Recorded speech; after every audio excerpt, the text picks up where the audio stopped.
안녕하세요, 여러분. 원남입니다. 오늘은 기독교적 문화에 대해서 한번 이야기를 해보려고 하는데요. 제 채널을 구독하시는 구독자분들, 즉, 원자님들 중에서 이 기독교적 문화와 본인이 가고자 하는 남자의 길 사이에서 생기는 괴리 때문에 괴로워하시는 분들이 좀 계셨었어요. 오늘은 그 주제를 한번 다뤄보려고 하는데요. 일단은 여러분들이 먼저 이 기독교적 문화라는 게 이 기독교의 본래 가르침과 다를 수도 있다는 것을 일단 아셔야 돼요.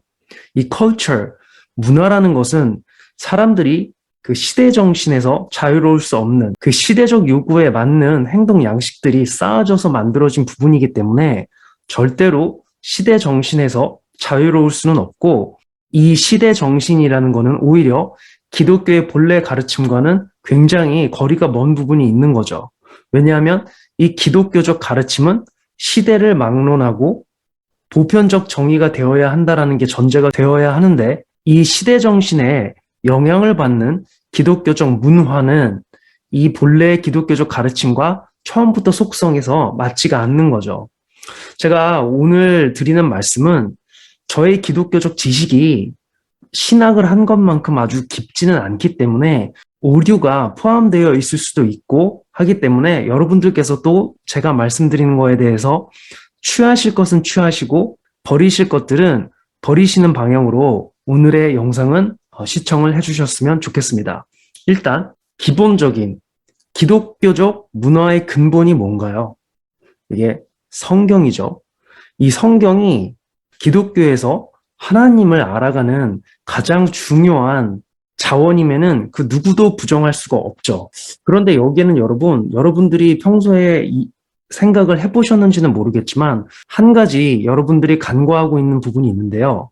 이 성경, 바이블이죠. 저는 이 성경 안에서도, 이 기독교적 어떤 가르침 안에서도 하나님이나 혹은 예수님이 이 성경을 만들어서, 즉 이 책의 형태로 기록을 해서 전하고 이 책을 성스러운 책으로 받들면서 여기에 구애받으라고 말씀을 하셨던 것을 저는 찾아보지를 못했어요. 즉 무슨 얘기냐면은, 이 과거에 예수님이 돌아가시고 난 다음에 사람들이 예수님의 재림을 기다리면서 금방 오실 거라고 믿고 기다리고 있었죠. 그런데 생각보다 그 기간이 길어지고 길어지자 예수님의 행적을 기록으로 보관을 해서 예수님의 뜻과 행적을 잊지 않으려고 문서로 남기기 시작을 했는데, 그게 바로 성경의 처음 시초가 되는 자료들이거든요. 그런데 이 부분은 본인들이, 그때 당시의 크리스천들이죠, 본인들이 예수님의 재림을 기다리고 기다리다 이러면 안 되겠다라는 마음으로 쓴 것이지, 예수님이나 혹은 하나님이 성경이라는 책을 만들어서 바이블이라고 이름을 붙이고 그것을 따르면서 신앙생활을 하라고 말씀을 하셨던 것을 저는 성경에서도 찾을 수가 없고, 역사적 어떠한 전해지는 역사적 사실에서도 제가 찾아보질 못했죠.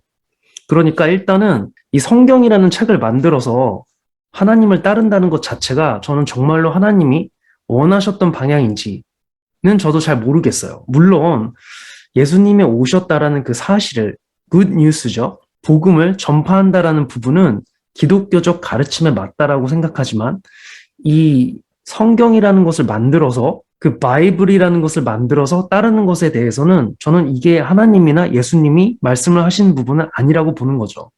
그 예시로도 중세시대에 그 성경이라는 것 때문에 이 하나님의 말씀을 전하는 방식이 그렇게 고착화되면서 글을 읽을 수 있는 소수의 상위 계층 사람들만 성경에 대한 액세스, 즉 접근성을 가지고 있었고, 그것 때문에 중세시대에 캐톨릭의 어떤 비윤리적인 것들이 많이 일어났죠. 왜냐면은 성경의 내용을 읽을 수 없는 보통 사람들은 그저 성경을 읽을 수 있었던 귀족 혹은 그 이상의 신분의 어떤 성직자들, 그들이 말하는 것에만 의지할 수밖에 없었죠. 그러한 폐해가 굉장히 오랜 기간 동안 일어났던 거죠. 제가 지금 말씀을 드리는 게 성경의 권위를 제가 무시를 하는 게 아니라, 성경은 분명히 하나님의 말씀을 아는 굉장히 중요한 자원이고 현재로서는 그것만큼 좋은 게 없죠. 하지만 그 성경이 갖고 있는 그 제한점도 사람들이 알고 있었으면 좋겠다라는 점, 즉 이 바이블, 성경책이라는 거는 분명히 문화의 유산이고 문화 활동의 결과이고 즉 기록하고 인쇄하고 퍼뜨리는 이러한 양식들 이거는 어떤 그때 당시 시대 정신의 문화죠. 인쇄술이 발달을 하면서 성경이 모든 사람들에게 퍼지게 됐고 특히 또 계몽이 일어나면서 더 많은 사람들이 글자를 읽을 수 있게 되면서 그러한 시대 정신과 문화 양식에 영향을 받아 기독교가 더 많이 퍼지게 되었고 또 더 많은 사람들이 성직자들의 행동과 말하는 것들을 검증할 수 있게 된 시대가 중세 이후에 왔죠. 이게 어떻게 보면 캐톨릭에서 기독교가 떨어져 나오게 된 계기 중에 하나인데, 즉 제가 말씀을 드리는 건 성경을 기반으로 한 종교적, 기독교적 활동은 문화의 부분이지 크리스찬, 즉 원래 기독교적 가르침과는 어느 정도 가까운지는 한번 생각을 해보셔야 돼요. 저는 다시 한번 말씀드리지만 성경의 기독교적 권위를 인정을 하지만 그 권위를 인정을 할 때 마치 하나님의 직접적인 말씀처럼 여기는 거에는 어느 정도 제한이 있을 수 있다라는 얘기죠. 왜냐하면 이 성경책이라는 것은 인간의 문화 양식의 행동의 결과이기 때문에 그리고 하나님이나 예수님이 그러한 책의 형태로 기록을 해서 전하라는 직접적인 말을 하지 않았기 때문에 이러한 부분은 저는 인간들의 문화 양식의 한 부분으로 보는 거죠. 같은 논리로 이것을 한번 결혼으로 가져와 볼까요? 이 결혼이라는 거. 보통 기독교인들은 결혼은 하나님께서 주신 남녀 관계라고 말을 하죠. 그런데 여기서 질문이 있죠. 뭐가 있냐면 하나님께서는 그 성경 어디에도 결혼이라는 제도를 만들어냈다라는 말이 없어요. 어디 한번 어느 성경 구절에 The Lord created marriage라는 말을 한 적이 없어요. 가장 비슷한 게 있다라면은 그 예수도 말씀을 했고 처음 창세기에도 말을 했던 남자와 여자가 서로 만나서 그들의 부모로부터 독립을 하고 서로 만나서 하나의 몸이 된다. One flesh. 이렇게 설명을 하고 있지 결혼이라는 제도를 만들었고 이러한 부수적인 어떠한 규칙들이 있고 이러한 부분들은 하나님께서 창세기 때 애덤과 이브를 만들 때 그러한 부분들은 창조를 하지 않으셨죠. 즉 결혼이라는 건 성경에 의해서도 애덤과 이브가 이든으로부터 쫓겨나고 난 다음에 그 이후에 만들어진 남녀관계의 제도예요. 즉 문화 양식이라는 거죠. 그러면 누구는 또 이렇게 얘기할 수 있죠. 예수님이 결혼 제도에 대해서 신약에서 언급을 했다. 그걸 보면 결혼은 하나님께서 만든 게 아니냐라고 말을 할 수가 있는데 이런 논리라면은 그럼 하나님께서 즉 예수님이 신약 시대에서 돈, money, tax, 세금 이런 부분들에 대해서 또 말씀을 하셨죠. 그런 논리라면 예수님이 돈도 만드셨고 세금도 만드신 게 되는 거죠. 근데 아니죠. 예수님이 이 세금과 돈을 언급을 한 건 그때 당시에 존재했던 인간들의 문화 양식에 대해서 언급을 하시면서 어떠한 방향으로 하는 것이 하나님의 뜻과 맞겠다라는 말씀을 하신 거지 무슨 예수님이 그러한 돈과 세금을 만들어낸 게 아니죠. 마찬가지로 결혼도 예수님이 언급을 한 건 그때 당시에 존재했던 인간들의 문화 양식에 대해서 언급을 하시며 어떠한 방식으로 하는 게 하나님의 뜻에 더 맞겠다라는 말을 하는 거지 예수님이 결혼 제도를 만드신 건 아니죠. 그렇기 때문에 결혼이라는 제도가 하나님께서 남녀를 위해서 만들었다라는 말은 논리적으로 맞지가 않아요. 증거도 없고요. 남녀 관계에 대해서 하나님은 뭐라고 말씀을 하시느냐? 아까 말씀을 드렸던 남자와 여자가 만나서 각각의 부모로부터 독립을 하고 그 다음에 한 몸이 된다라는 점, one flesh. 저는 이게 시사하는 바가 genuine desire라고 생각을 하는 거죠. 즉 창세기에는 하나님께서 이 남녀를 만들고 그 다음에 이 genuine desire가 저절로 만들어지는 방식으로 남녀가 만나서 결혼이라는 어떤 제도나 어떤 양식이 없이 그렇게 남녀가 서로를 알아보고 자연스럽게 남녀 관계가 시작이 되었다라고 저는 생각을 하는데 물론 이든에 있을 때죠.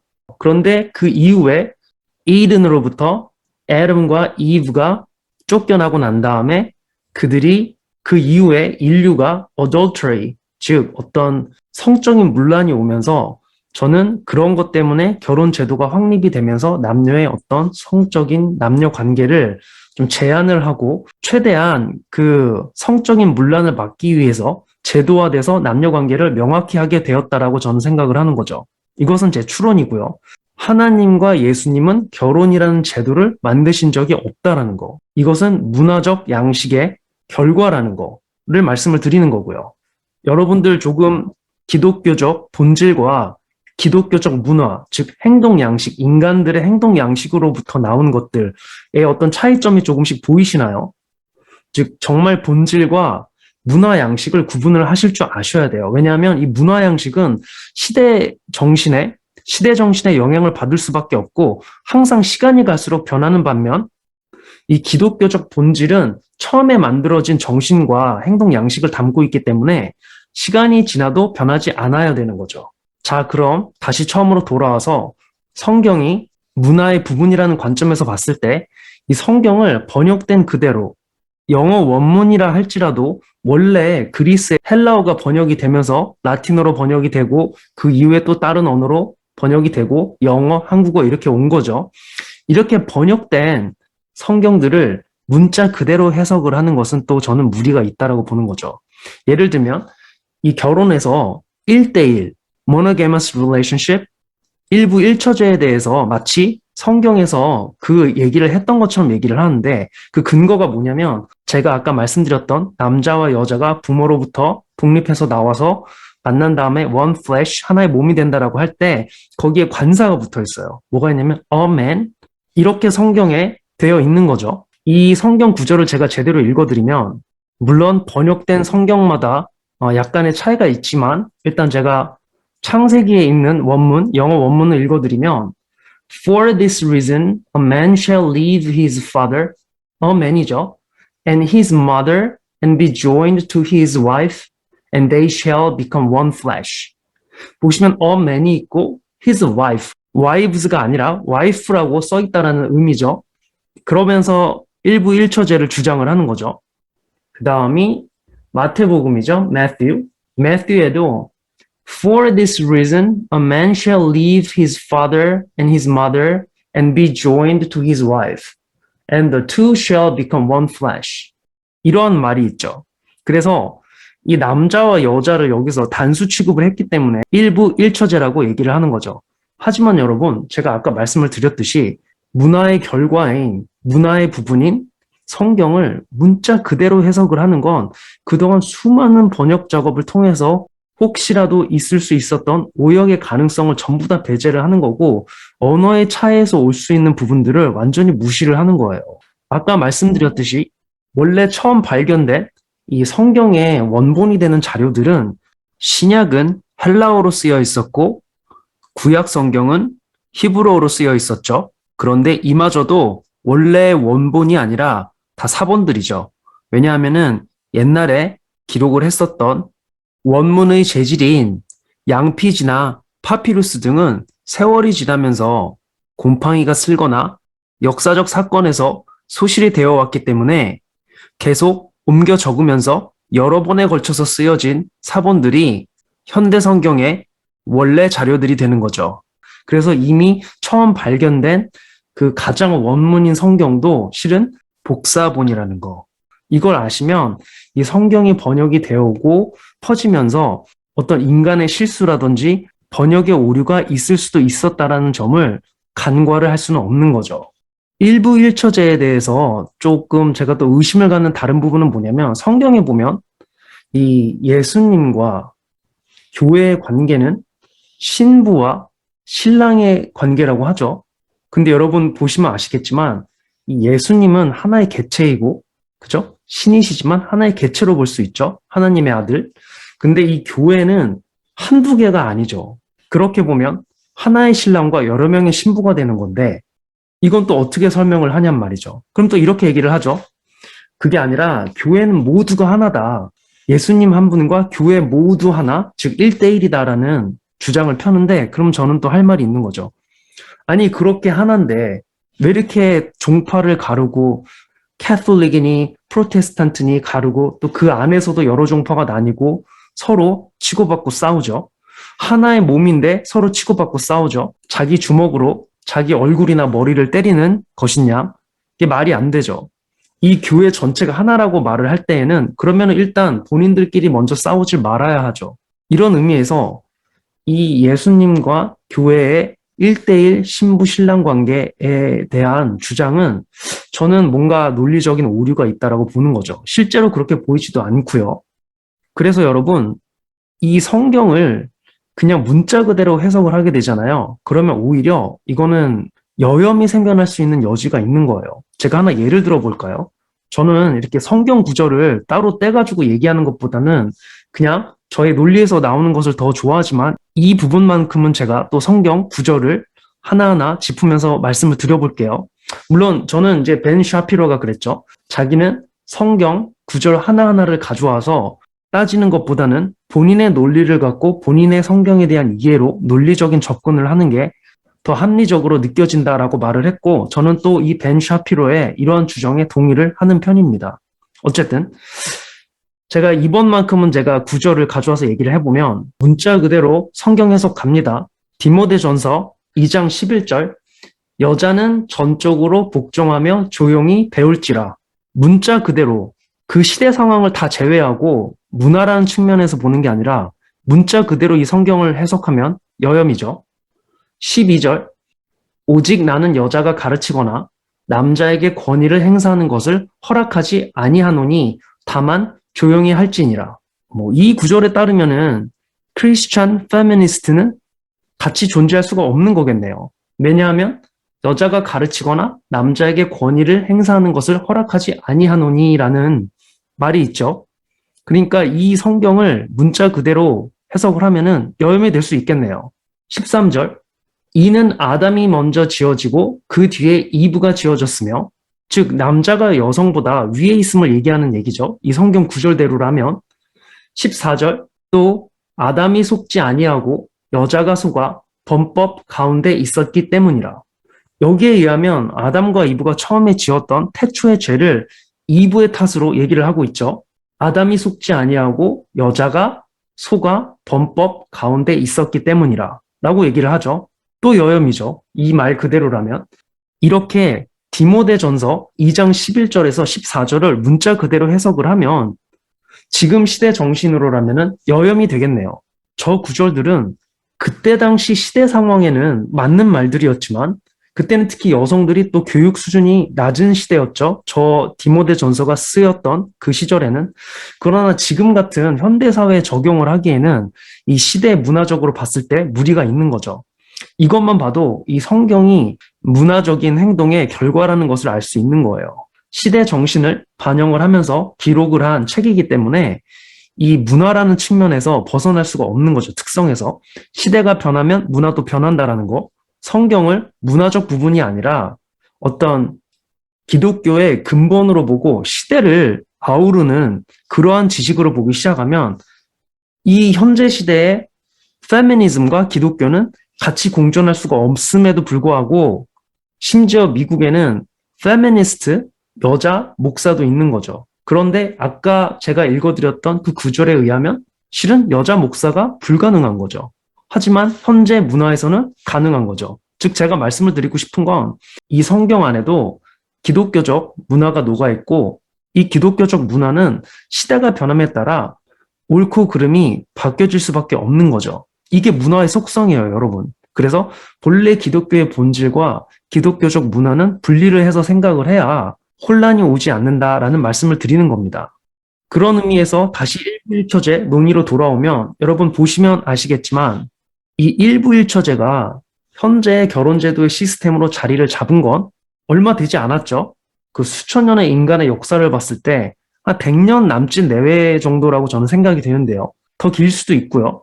이 페미니즘이 현대에 들어섬에 따라 더욱더 이러한 부분들이 박차가 가해지면서 결혼제도가 1대1뿐만 아니라 여성들에게 좀 더 유리한 방식으로 변화가 이루어졌고, 제가 지금 그렇다고 해서 1대1 결혼제도에 대해서 뭐라 그러는 건 아니에요. 남편 한 명에 부인 여러 명이서 같이 지내야만 살아남을 수 있는 시대는 지났으니까요.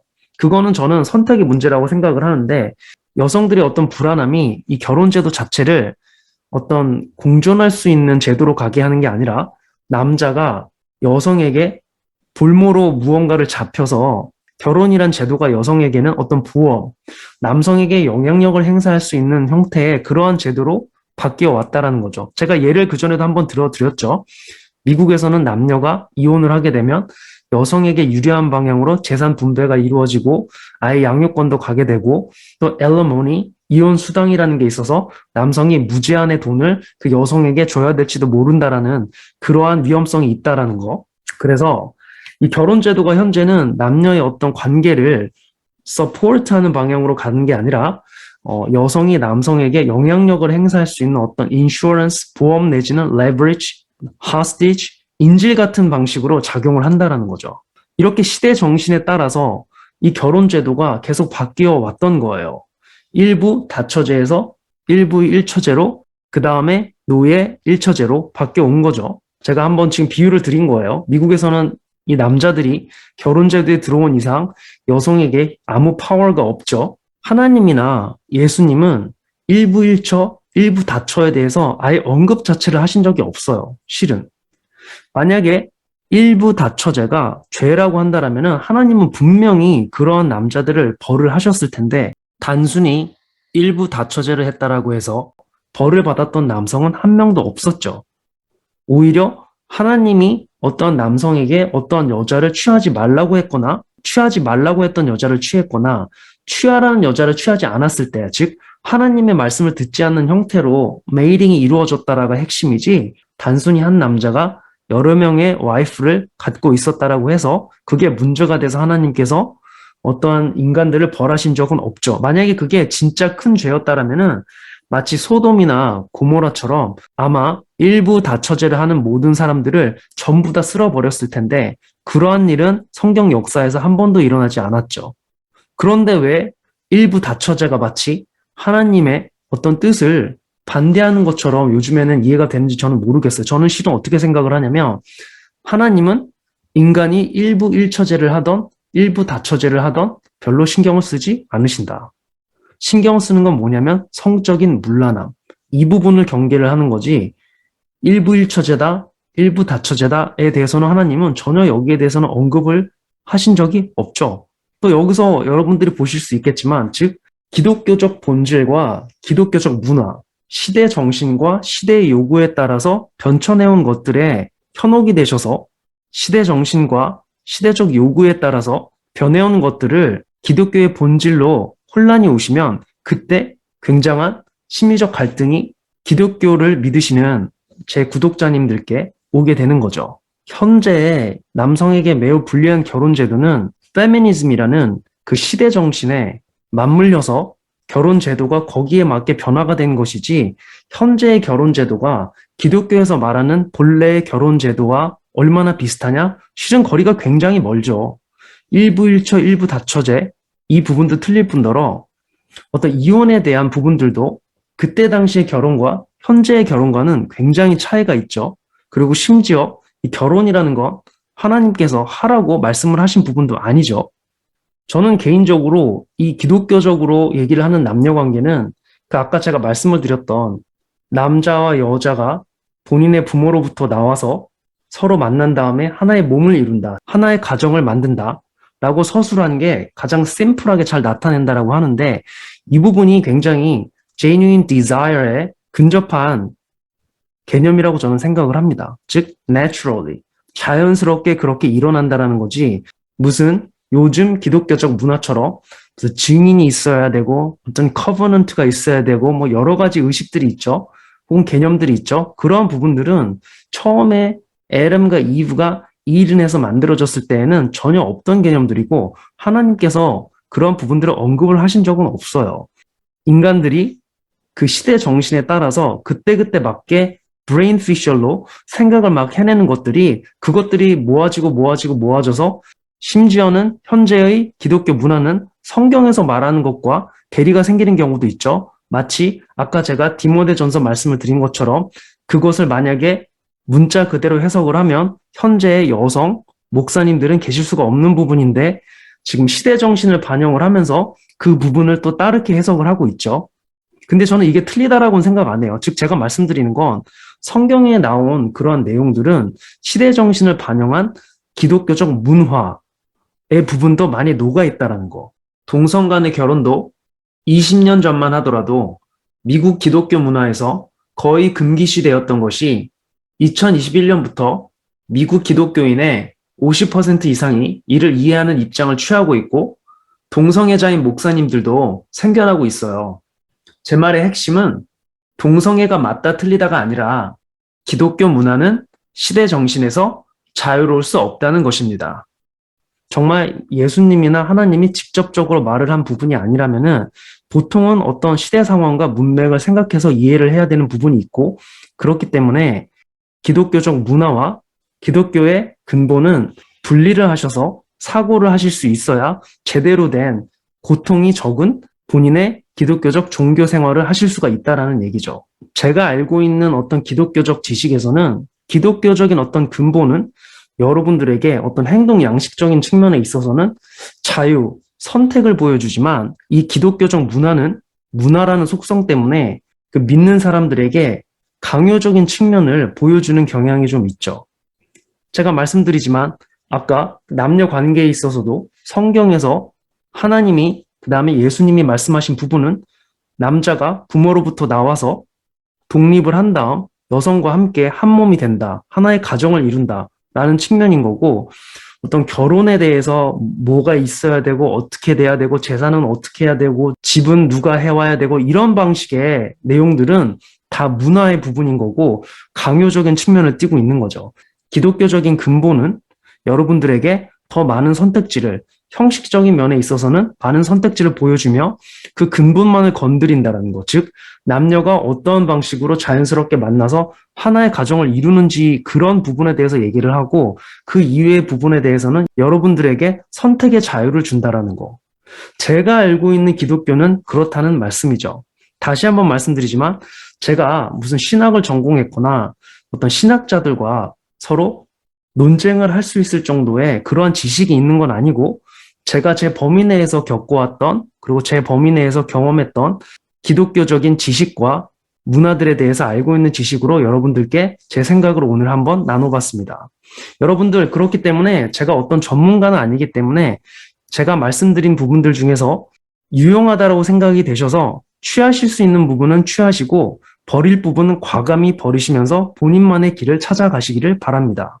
또 한 가지, 제가 성경의 권위를 무시를 하는 것이 아니라 성경은 분명히 기독교적 역사와 또 하나님에 대한 정보가 가장 많이 담겨 있는 책이라고 생각은 합니다. 하지만 이 책을 하나님께서 쓰라고 하신 적도 없고 이 책이라는 것은 이러한 형태로 기록이 된 것은 인간의 문화의 행동의 결과인 것이고 그렇기 때문에 그러한 제한점을 알고 성경을 읽고 기독교적인 문화를 이해를 해보면 기독교의 근본을 이해하는 것에 도움이 될 수 있지만 이 문화와 책을 기독교의 근본이라고 생각을 하면서 주객이 전도되는 식으로 생각을 하시면 행동적으로 강요되는 측면이 불필요하게 많아지면서 혼란을 겪으실 확률이 있다라는 것을 제가 말씀을 드리면서 오늘 영상을 마치고 또 금방 더 높은 수준의 영상, 적어도 비슷한 퀄리티의 영상으로 여러분을 찾아뵙겠습니다. 감사합니다.